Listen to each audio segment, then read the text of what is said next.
You married your ex, so why does it feel like the ex is actually in control of your home? Hi, everybody. We are Mike and Brenda Baker, and today we're going to talk about how to set boundaries when the ex is too involved. Okay, so there are many households, we'll say, where, boundaries matter. Okay, but you feel like you can't have any boundaries. But blended families have to have boundaries. I mean, when you're co-parenting with an ex, and you've heard us go over it before, there's parental management and and then there's co-parenting. Co-parenting is when you can both get along. Parental management is when you don't get along at all and you spend more time really managing your ex than you do anything else. So so here's number one on this, and we're just going to jump right to it. You need to learn how to tell your ex no. Okay, you are letting this person live rent-free in your head and in your house. Now, you may as well just make them a bed in the back room because you're allowing all of that strife and all of that stress and everything to come in, and you're holding it there. You are physically deciding to hold it there, and that's not where it belongs. Right, and it's so easy to get there because, well, you're sharing the kids, you're hearing from the kids what mom or dad in the other household is saying, and it's not helping you. What we want to do is we want to help to empower you to take back your home and focus on you and your spouse and your kids, okay? That's the best thing that you can do. It doesn't matter what the ex is saying. Don't let the kids talk about that, honestly. Would you agree with that? Yeah, I would agree with that. The whole idea behind telling your ex no is the only thing you're obligated to do is whatever your divorce decree says you got to do. Okay, now let's just say you're in a position where they have the ability to put pressure on you from outside sources. I've talked to people who the ex is in really good with a lot of people and make it very difficult for them at work, make it difficult for them at home, make it difficult. It is still your house. You still have a choice to allow those things in or not allow those things in. You still have a choice to talk about it, complain about it, to let it, like I said, live rent free right there. I'm going to give you a small tool that I hadn't planned on, but I'm going to tell you. Ooh. So I'm a huge fan of mind mapping. Okay, and for those of you that don't know what mind mapping is, it's when you take a blank piece of paper, and you put a circle on it, and you have an idea. You start with an idea. And then what you do is you write around that every other thing that comes to your mind. You're just emptying your head onto paper. You're not doing anything but write it down, write it down, right? It doesn't matter. What specifically? Doesn't matter. Well, whatever it has to do with that idea. Okay. Okay, so you're just writing it down, writing it down, writing it down until you run out of ideas, until you're done with the ideas. And then what you do is you look and you start to draw lines to those ideas. This matches here, this matches here. Oh, wait, these are actually linked. These might be the same. All right, so mind mapping. And so it helps get everything up here out there. One of the things I've started doing, and a lot of you know that I actively use AI, is I will use AI like a mirror. I will begin to throw ideas. If I think I'm looking for a certain line of logic, I will throw the ideas I have out to AI and ask it if there's a link, or I try to be very careful about my prompts and the direction I want to go with them. And it's amazing how much it can be just like mind mapping, only it's giving you more information than what you would just have on paper. Okay, so that is something, if you are unsure what to do, throw into chat and just say, I feel like this, and just start connecting it. And you're not looking for chat to tell you what to do. Yeah. You're simply looking for chat to help you clarify what you're already thinking. Okay, but number one, obviously, learn when to tell the ex no. You got to, because they don't have any business in your house as much as you might think they want to be there, and as much as they may want to be there. And, in our situation, this is on the same point, but it's a little bit different. In our situation, the people around us in our church were like, well, you guys are the Christians, so you should. Boundaries need to be set with your church family because they do not know what you are going through. They might think they have an idea, but unless they have, and you've heard me say this before, unless they've been divorced and they've gone through these things, they don't have any business telling you anything. I think far too often, correct me if you think I'm wrong, What? churches encourage Christians to be pushed down by their enemies, which, let's be honest, most of you have exes that are your enemies. That's why you follow us, because you're going through some of the things that we've been through. Yes, the Bible's very clear about what you should do with your enemies, okay? It also talks about how if you love those who love you, what profit is it to you? Basically, my version of what that means is you're supposed to love people that don't love you and that are your enemies. You should pray for them. But that doesn't mean you have to lay down and die. Just, let your ex do anything and everything and you never say a word. Boundaries need to happen. It is none of your business what anybody else around you, in your church, in your family, whatever, whatnot, thinks about the way that you're doing life with your co-parenting journey. Yeah. Your ex has no place in your house, just like Mike said. But it is up to you to determine what that looks like, right? And so sometimes that takes a little bit of trying things out. You can always make an apology if you feel that you were too harsh or something like that. But I do encourage you to have boundaries with those around you and with the exes, because it just adds more stress to your already stressful situation with your blended family. Now, not that everything is always stressful. I'm not saying that. But, there is added stressors from a lot of different angles, and you don't need your church family or your biological family. You don't need anybody's input. You're doing the best you can. So continue to follow people that have the advice that you feel like you can, put into your family, and go with that. Don't worry about what anybody else is saying. Yeah, so that brings us to number 2, protect your marriage. Now, some of you might think, well, that should have been number 1. No, actually, You got to learn to tell your ex no, or we can't even get to the protect your marriage part. Okay, so protect your marriage. There are ways that you can keep your current relationship while managing external nonsense. Okay, so you just have to, exes will always interfere with new marriages. Yep. Why? Because they're not happy that you're happy. Really is what it comes down to. They're angry. Maybe they did something wrong. Maybe you did something wrong. There's still some hostility. There's still some hurt feelings. After all, you both said, I do. You both said, for better or for worse and richer or for poor. And you've heard me talk about this within your own marriage. But the point is you said it to somebody else at some point too. And so, yes, there's some anger there. Yes, there's some animosity. Yes, but your first and foremost goal is to protect your marriage, your current marriage. That marriage is done, broken as it may be. That relationship is done, broken as it may be. All right? I know it's hard to do, but have a little compassion. I'm not saying you have to go out there and lay on the love or anything, but have a little compassion and understand that while you're healing, they're healing, and your healing is going to look very different. But your first and foremost, and I'll talk to the guy specifically since I'm the guy, your job specifically is to protect your wife. You protect your wife at all costs. You protect your wife from the ex, you protect your wife from the neighbors, and you protect your wife from the kids. I don't care if they're your kids, I don't care if they're her kids.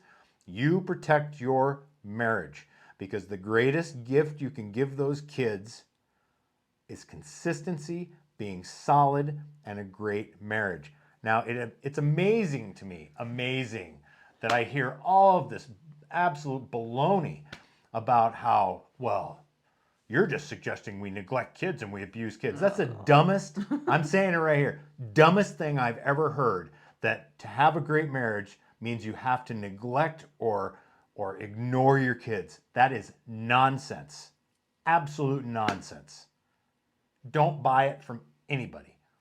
Okay? And contrary to popular belief, and the church will tell you, you got to be the. Here's the point. Don't let anybody tell you what you should be doing with your marriage unless they're qualified. What do I mean by qualified? There's a couple of different types of people that would be qualified. An older man, since I'm speaking to the men, but this would go for the women too, I think. Would you not agree? Yeah. If an older man comes to you and says that he has some advice that you may not have asked for, if that man has been married for many years, even if he's not divorced and he has grown children and you still have children at home, that's worth listening to. Even though he hasn't been divorced, he has a successful marriage, at least perceived successful marriage, right? So the other person who would be qualified is the older gentleman in a blended family who's been married a long time with kids and has had his lumps and just says, hey, I see you're struggling here. I know blended families can be tough. Can I offer you some advice? Okay. The point is they've been there, done that. Let me repeat that. They've been there and done that. Quit listening to your friends with kids younger than you who have never been divorced. Stop it. They have no place in your information. In fact, you may have some information for them. Okay? Yeah. So just keep in mind that when you're protecting your marriage, it's absolutely vital that you keep qualified information coming into the relationship. Scripture is qualified information. Prayer is qualified information. Speaking to people who are already in blended families, like you're here now, you know, not talking to us, but listening to us, we're qualified to tell you, look for qualified information. Right. Okay, and ladies, the way that you can protect your marriage, you ready? Don't let your kids be your only focus in the family. Stop it. So many of you spend so much time with the kids that you forget about your husband completely after the honeymoon phase is over. That is wrong, and it's against Scripture in every single way. So if you are focusing more time and energy and effort onto the kids, that is not okay. I just hit that. It's probably going to have some loud sound. I'm sorry. But yes, you have to give your kids, well, Mike went over that, so I'm not going to say that again. Our thing is that you do have to give your kids time and attention, 100%. But you cannot give all of your energy to your kids and none to your spouse, or you will have another divorce on your hands. It happens every time. Mm-hmm. Just remember, if you find yourself having the same problems in your marriage that you had in your last marriage, the most consistent part of that is you. You can sit on that one for a while. Yeah. Okay, that brings us to point number 3. Now, point number 3 has 3 parts, all right? You got to create, and we've talked about this a million times, unified fronts. You've got to have unified parenting plans. That comes into 3 parts. 3 parts now, and we were talking about this in the car, actually, on the way to where we were going today. So many people would say, well, you got to focus on the positive. No, that's not always true, actually. In this particular case, the first part of figuring out these unified parenting plans is you've got to identify where the disagreements are. Okay, obviously you're not getting along for some reason. You have to identify. And I'm not talking about the point the finger and yell. I'm talking about identifying that, well, you do this and I don't like it. Well, you do this and I don't like it. Okay, so that's going to be pretty negative up front, but you got to talk about it. You've got to talk about it, because that brings us to the second part of this, and that is identify what constitutes the disagreement. This is not the same as finding out or of agreeing what the disagreements are. So saying, I don't like how you talk to him. Maybe it's your bio kid. You don't like how your spouse talks to him. For one, let me remind you that he holds the office of dad in that house. Yep. He does. And in his house, he has a right to exercise the office of dad. Now, am I saying that he's got to replace the original dad? I didn't say that at all. I said in his house. Well, let's be honest. In his house, he is king, and you are queen. And what's said in there goes. It doesn't matter which household or which spouse they belong to or which bio, whatever. All right? So you have to identify, once again, what the disagreements are and what constitutes the disagreements. I don't like how you talk to them. Okay, what is it about how I talk to them that you don't like? That's where you start to get to the meat of things. All right? So after you've done that, then you start moving into identifying agreements. You don't need to move into what constitutes an agreement, because when you're in agreement, you're just in agreement. Okay? What do you have for that? Nothing on those points. Nothing on those points. So yeah, so let me repeat those, okay? Identify where the disagreements are. What constitutes the disagreement? and identify the agreements. Certainly, in fact, let me give you an example. So I belong to a particular forum. I'm not going to go into what forum it is. It's just a group of men. Anyway, a guy was pretty proud of himself because he saw two friends. He was out with friends. He saw two friends who were, one was a carnivore and one was a vegan. And of course, you know how that conversation went. And they started to pick at each other, and then it started to turn into a full-blown argument. And he, my friend, who never steps into anything, stepped in and said, whoa. He said, why don't you guys talk about the things that you have more in common than the things that you don't have in common? Of course, carnivores are all meat, and they think vegans are weird. Vegans think, carnivores are just cow killers, all right?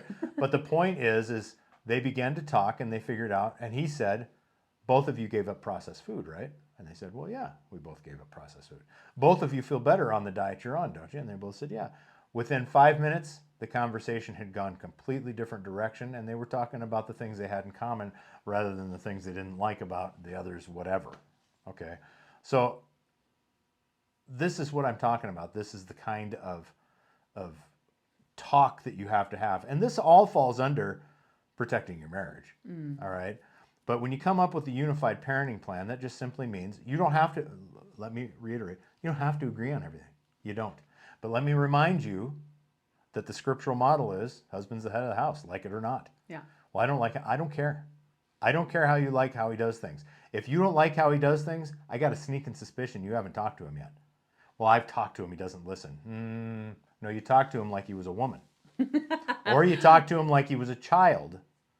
And you're right. He didn't listen because he didn't talk to him like he was a man. And this goes for you too, men. Quit looking at your wives like they're dumb. They're not. They are your person, the most important person on the planet, the person whose opinion should matter above all other opinions. They get special time in your ears. They get special silence from your mouth. That's the way it works. Yeah, and so when it comes to the exes who are still really involved in your marriage, your household, whatever, if you're able to have a good relationship with them and you can unify the parenting plans between the households, that's great. A lot of you may not be able to, though. Typically, exes are very difficult when you're co-parenting with them. They're difficult to, figure out house to house. At the end of the day, what our stance is on this is if you have a good relationship, great. Figure it out. Try to be as close to the parenting in both households because that's the best thing for the kids. If you're not in a good relationship with your exes, it doesn't matter what they do. They can do their thing. You can do yours. It's okay. Try not to be too far different than the ex's house. But, in our situation, we were teaching the boys to work. We were the ones doing the homework. We were the ones that were, putting values and that sort of thing into the boys. At mom's house, they could do pretty much whatever they wanted to do. And she would buy them pretty much whatever they wanted to so that, she could buy their love. We didn't play those games. And at times it was hard because we weren't the fun household. We were the household of accountability and work, and not that we never had fun, but I think from a kid's perspective, that would be harder.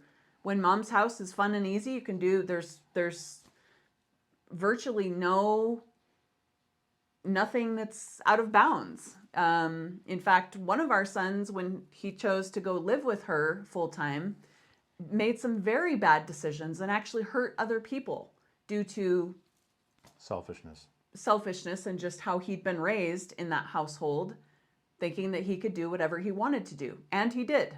And it was wrong. So we don't support that bull. But nevertheless, if you can't have a good relationship, it's okay to just sit down with your spouse, figure out your parenting plans. And that's why Mike went over that. Because in the household, you guys have to be on the same page. We say this all the time, but just in case you're in the back somewhere and you didn't hear this the last 85 times we've told you this, you've got to be on the same page with your spouse that lives in the house. Because if you're not, the kids will find ways to bring a wedge between you. It happens every time. Have you ever seen it not happen that way? No. I mean, kids are masters at that. I mean, I was an only child, and boy, if I didn't get something that I wanted, I could figure out a way to get my parents fighting so that one of them would do or whatever, give me whatever I wanted, which not whatever I wanted, but you know what I mean. So, just do your best. Have blended family boundaries. Those are so important, and they'll do nothing but help your family to know what everybody expects of everybody else. I would say, and maybe you can speak on this a little bit, but I would say that the boundaries actually help everybody in the family to know what's expected, and there's no surprises. Would you I'd agree agree with on that? that? Yeah. So, anything else? Nope. All right. Well, with that, we thank you very much for being with us today. We hope that this will help you to really help your family to be the best that it possibly can in your unity and just as spouses as well. Don't forget, we do have our book. It'll be linked down below. And if you have any comments or if this brings up other questions, feel free to either email us at the email that's down below or make a comment. So anyways, with that, we thank you very much for being here, and we'll see you again soon. Bye.